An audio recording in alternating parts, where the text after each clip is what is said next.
Ah, dear reader, permit me to recount a tale most extraordinary, an episode that unfolded in the unlikeliest of places, a quaint cafe on a rather ordinary London street. There I was, engrossed in the latest blasphemies of our political overlords, when my eye caught a peculiar sight. Lo and behold, seated across from me, sipping what appeared to be Earl Grey tea, hot naturally, was none other than Jean-Luc Picard, the esteemed captain of the USS Enterprise. Now, before you dismiss my observation as the fanciful delirium of a writer too long confined to his studies, let me assure you that I have never been surer of anything in my life. The distinctive pat, that stately posture, the very way he stirred his tea, all pointed unmistakably to the renowned Starfleet officer.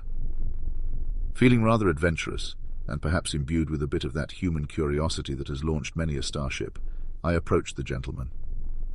"Monsieur Picard," I began, affecting my best French accent, "it is an honor to meet you here in this temporal location."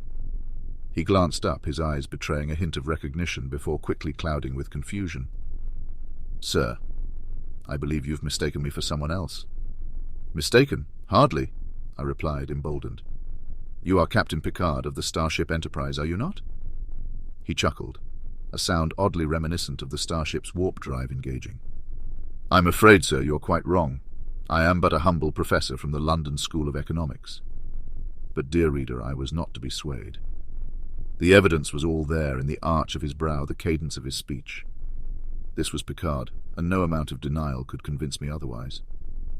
I pressed on, referencing star dates and planetary explorations, the battles with the Borg and philosophical debates with Q.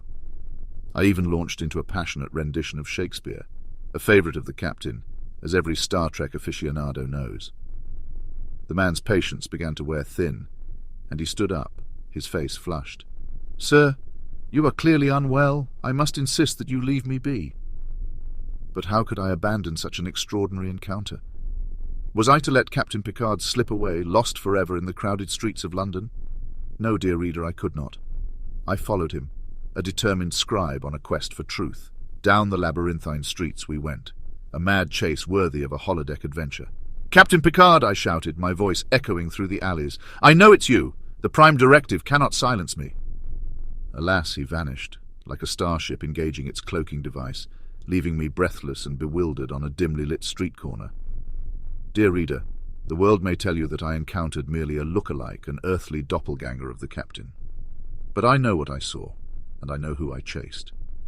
In my heart and in my very soul, I am certain that it was Jean-Luc Picard, master of the Enterprise, navigator of the cosmos, and now, it seems, a rather skillful evader of determined writers. As I walked home, still tingling with the thrill of the chase, I couldn't help but ponder the mysteries of the universe. Who are we but mere mortals to question the appearance of a starship captain in a London cafe? We who boldly go, seeking answers, may sometimes find ourselves chasing phantoms through the streets. But oh, what glorious, erudite madness it is!